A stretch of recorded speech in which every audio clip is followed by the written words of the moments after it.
Well, good evening and a very warm welcome from the Isle of Man.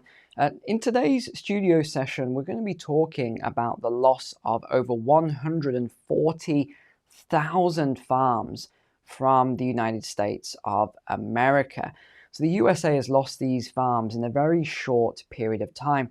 We'll also be touching upon, just very briefly though, the UK as well. And if we have the time later in the week, we can also look at what's happening with the EU, go over the update there with all the farmers, the protests, and what is actually happening. Because it does look like there's about to be a bit of a breakthrough there. So we'll cover that as soon as it happens. But it is very sad what's actually happening in the US to the farmers. And it is mainly small operators, it's small family-run farms that have just been destroyed in recent years. So we're going to go over to the studio share and go over a lot of the data and articles here. So we'll begin with this one that came out just a few days ago. And this leads with over 140,000 farms lost in 5 years. So this is just in 5 years, staggering.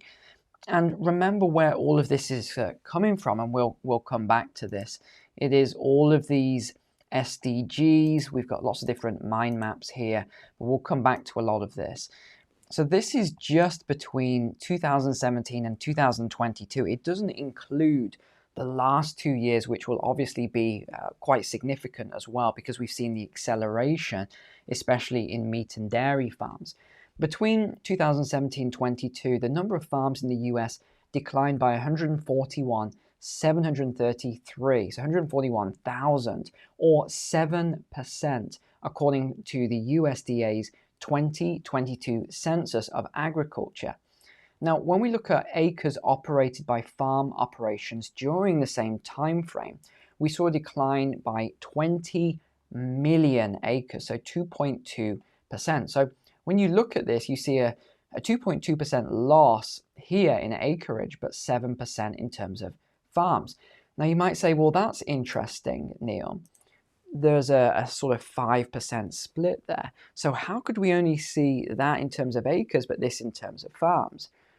Well, it won't come as a surprise to you. This is larger operators actually taking over. I mean, there's been a lot of documentaries about this as well, if you've ever seen these documentaries, where a lot of the small farmers are getting squeezed out. They're almost getting forced off the land by prices, imports, cheap imports, regulations, government taxation, and now we have all of the net zero stuff, which is basically forcing them off the land, because if they can't comply with all of this stuff, which costs huge amounts of money, by the way, the investment in the technology that is being requested, is forcing people off the land. So you're seeing multiple generations of farmers being forced, as it were, to actually leave their farms, and then the big companies come in and just sweep them up. So this is one of the really sad things.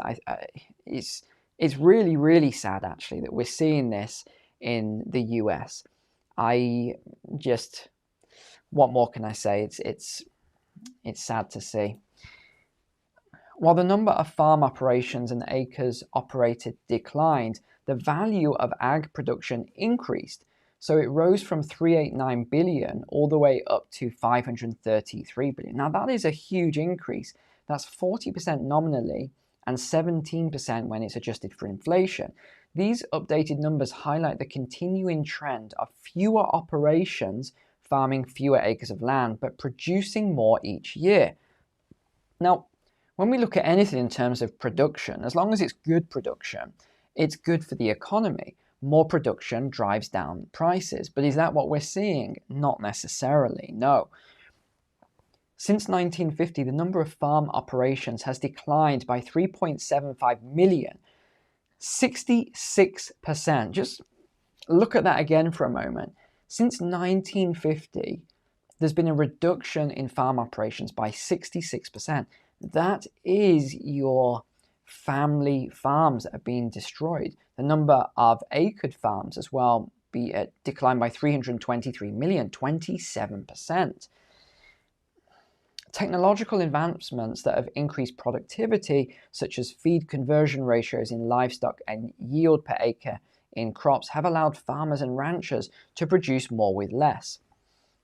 Now we can see here by this chart from 1953 to 2023, this enormous drop-off in the number of farms and acreage operated. All states but 5, this was Alaska, Iowa, Maryland, New Jersey, Rhode Island, lost farms. Texas had the largest numerical loss, nearly 18,000 farm operations. Now that doesn't come as a surprise to me, because we talked about this a couple of years ago, and I said why I thought Texas would suffer the most, especially with the beef farms. This was followed by Oklahoma, Missouri. Iowa gains the most farm operations, although look at the number, it's not exactly a lot, plus 807, when you're seeing 10 times that in terms of losses. And then followed by Alaska with 183. In terms of percentage loss of farm operations, New Mexico experienced the largest decline, 16%, followed by Arizona 12%, Wyoming almost 12%.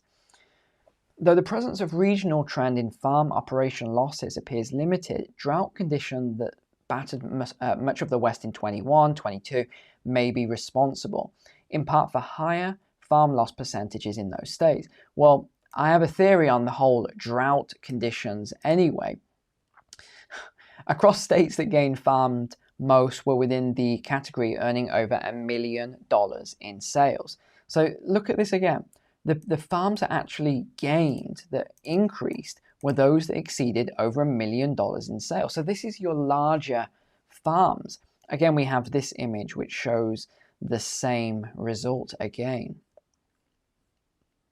And then if you want to see where there were farms that were, some that were gained, that's the green dots on the map. But look at the red, look how heavy the red sectors are, especially in the western states here. Look at this, huge losses, which is all part of the 2030 plan, is to actually reduce all the farmland in these areas. Again, you can read this 2030 plan. I'm not just throwing this out here. This is all part of a longer term plan.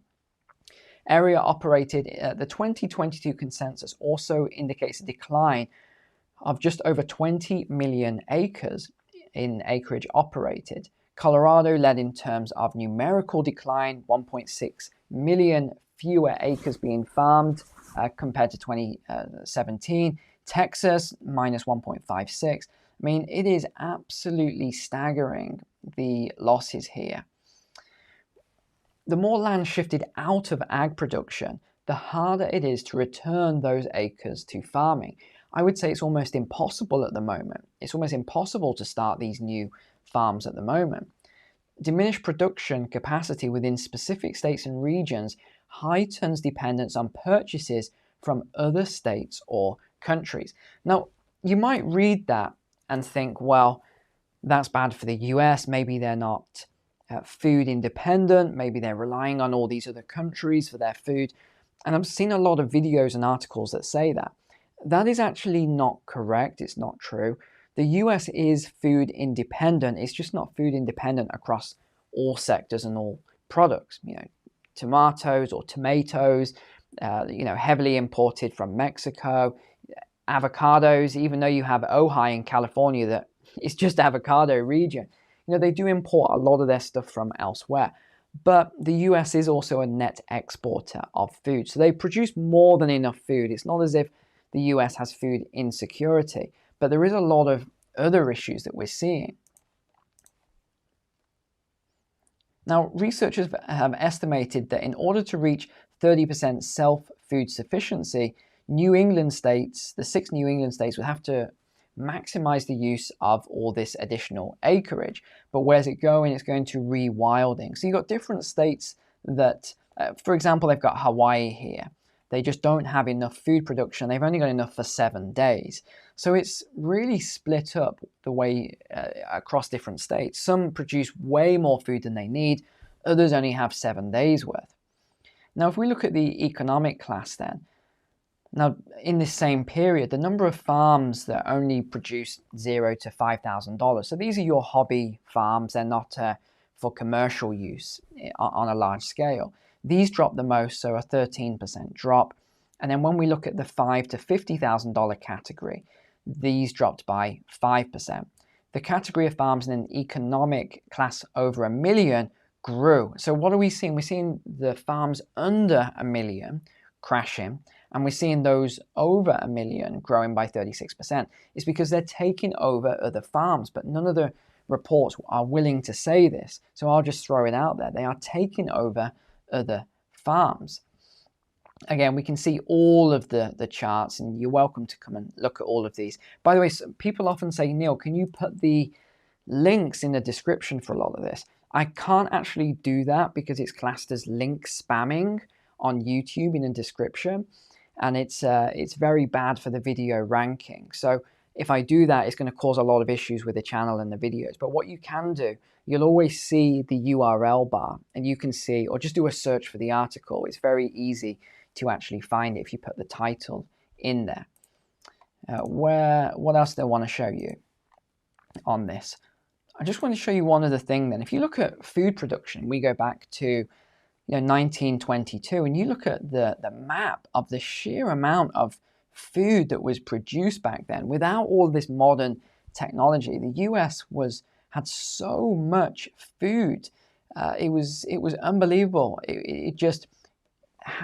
The amount of food that the US grew and raised was staggering back in 1922. And then you look at the workforce in agriculture, again on this chart here from 1840 through to 2000, and it was 70% back then in 1840. And with obviously modern technology, agriculture, and everything else, it crashed very heavily down. It's still going down. It will continue to go down. And they're now talking about, I don't know if you like to geek out on all this stuff like I do with the economics of all these different things, but I like to go to a lot of these conferences and watch them online as well. I know, very geeky, but I was watching this ag conference about all the future of how they were going to solve migrant worker crises, and also the UK, who used to get it from the Eastern Europe, and they, obviously Brexit and everything else, and they've got these machines now. I should grab a video of this one day and put some clips in. These machines, the speed at which they pick, you can't even follow it with your eye. It picks so fast as it goes down the rows, and it's getting faster and faster all the time, and improving, especially with AI and the robotics combined. The things these machines do now. But again, what is it doing? It's removing workers. Now, where we've already seen an issue with workers, then no issues at all. It's going to help, and it's going to increase productivity. But in other areas where workers rely on these jobs and wages, again, we're coming back to the same issue that I have with the robotics and the AI coming together. We are going to see this mass displacement of jobs, and it is somewhat worrying, actually. Now, this is another graph that shows how many farms were lost between 2007 and 2012. And the red dot is farm decreases. And of course, what are these? They're small family-owned farms. And where are the blue dots? These are farm increases. These are your large farms. Now, if you were to go into spend more time on this, I'm pretty sure that a lot of the blue dots would be overlaid on top of the red dots. Why? Because they buy them out.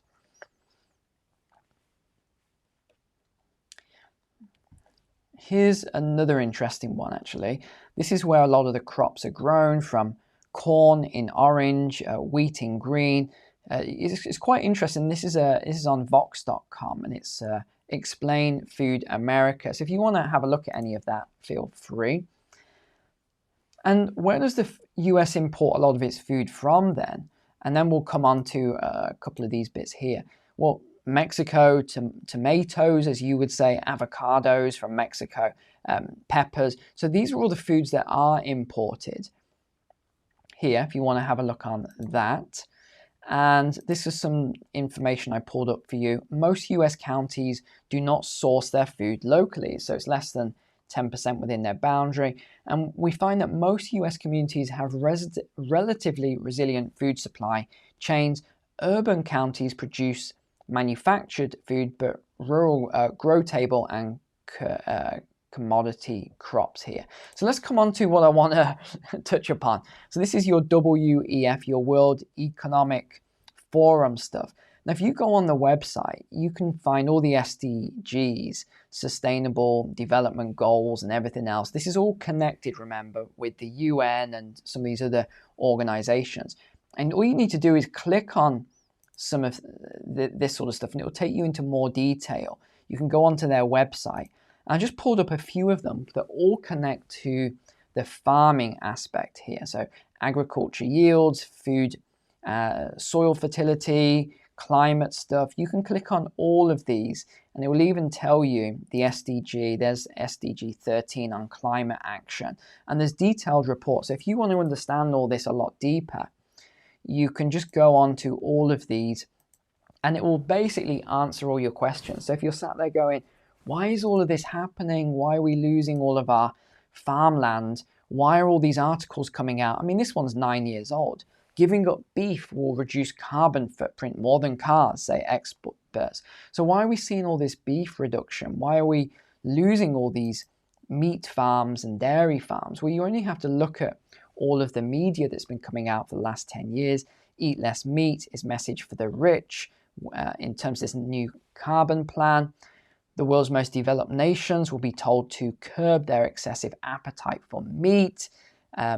This is all to bring the global ag industry in line with the Paris Climate Agreement. We have now gene editing. This is what they're talking about in livestock and also crops. They're going to be doing gene editing. I will definitely not be eating any of that stuff. You just don't know what that is going to do to your body, all this gene editing. I'd rather have everything natural. Even ING, all these, they're all in on this. And this is quite it depends how you look at these things, but it's worth reading this report as well. Scope 1 and 2 emissions. This is the meat and dairy industry. 65% have now pledged net zero by 2050. And they're going to be getting government subsidies and all sorts of other things in order to, and again, we won't go through scope 1, 2, and 3 because it will make the video way too long. But you can read all about this and it will help you to understand what is actually happening. You got reports from the National Farmers Union. Pretty much everyone is in on it now, because if you're not in on it 100%, there's issues with finance and banking. We talked about this on previous videos. You might not be able to get your financing and any banking if you don't follow all of this. But one thing we are seeing is a lot of organizations are refusing the culling proposal, which was to cull all the livestock, the 90% proposals. And they're coming up with much better proposals here. So the Scottish ag sector said that it isn't going to focus on reducing the number of livestock. So they are rejecting these proposals, and instead they're coming up with much more sensible things. So they're improving and protecting soil health. Healthy farm soils could increase length of turnout and improve stock carrying capacity. So they've got all these other things that are a lot more sensible, putting stuff in the feed so that the cows don't burp and fart as much, all this sort of stuff. But the Gov, you look at Gov UK and their net zero plan, and their offers, yes, they've got all these offers for the farmers and everything else. This is